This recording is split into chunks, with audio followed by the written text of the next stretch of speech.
Pemirsa, pemerintah Provinsi Sumatera Selatan kembali memberlakukan pemutihan pajak kendaraan bermotor. Pemutihan pajak kendaraan ini sudah mulai berlaku per hari ini, 1 Agustus 2022 hingga 31 Desember 2022 mendatang.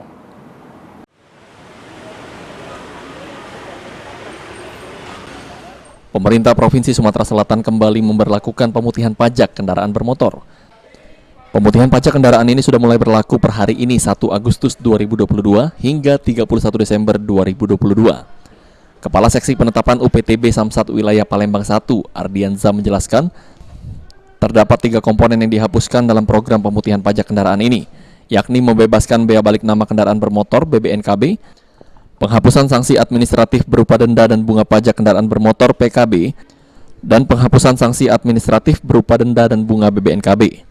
Untuk pembebasan BBNKB penyerahan kedua dan seterusnya sendiri dikhususkan terhadap kendaraan yang mutasi dari luar provinsi didaftarkan ke Sumsel, sehingga yang kendaraan di Sumsel tidak bisa ikut program yang pembebasan BBNKB.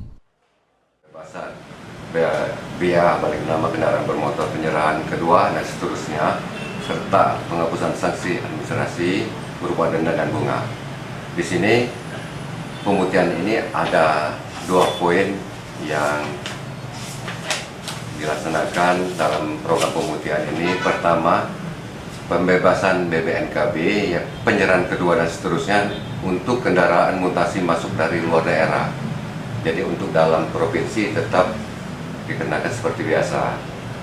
Dan yang kedua, penghapusan sanksi administratif berupa denda dan bunganya terhadap pembayaran PKB. Pokoknya tetap dibayar, yang bisa dihilangkan untuk berupa denda dan bunganya aja. Kalau yang SKWJ kan sama itu ikut juga Pak ya? Iya, untuk jasa harja ikut, sama seperti kita. Denda sebelumnya itu dihapuskan, tapi untuk tahun berjalan dia tetap dikenakan. Adapun beberapa syarat mutasi kendaraan dari luar ke Sumsel yang harus diketahui masyarakat, yakni mulai dari pengecekan fisik, fotokopi KTP bersangkutan, fotokopi KK, STNK asli, BPKB asli, dan berkas cabut mutasinya.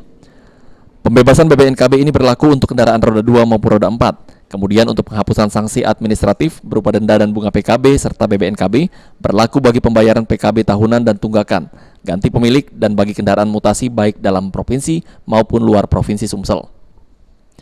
Sedangkan penghapusan sanksi administrasi berlaku bagi PKB dan BBNKB pada tahun berkenaan dan sanksi administrasi PKB tahun-tahun sebelumnya. Sehingga dari masyarakat cukup membayar pokoknya saja, akan tetapi dikecualikan untuk PKB dan BBNKB penyerahan pertama atau kendaraan baru. Okta Alfarisi, PAL TV.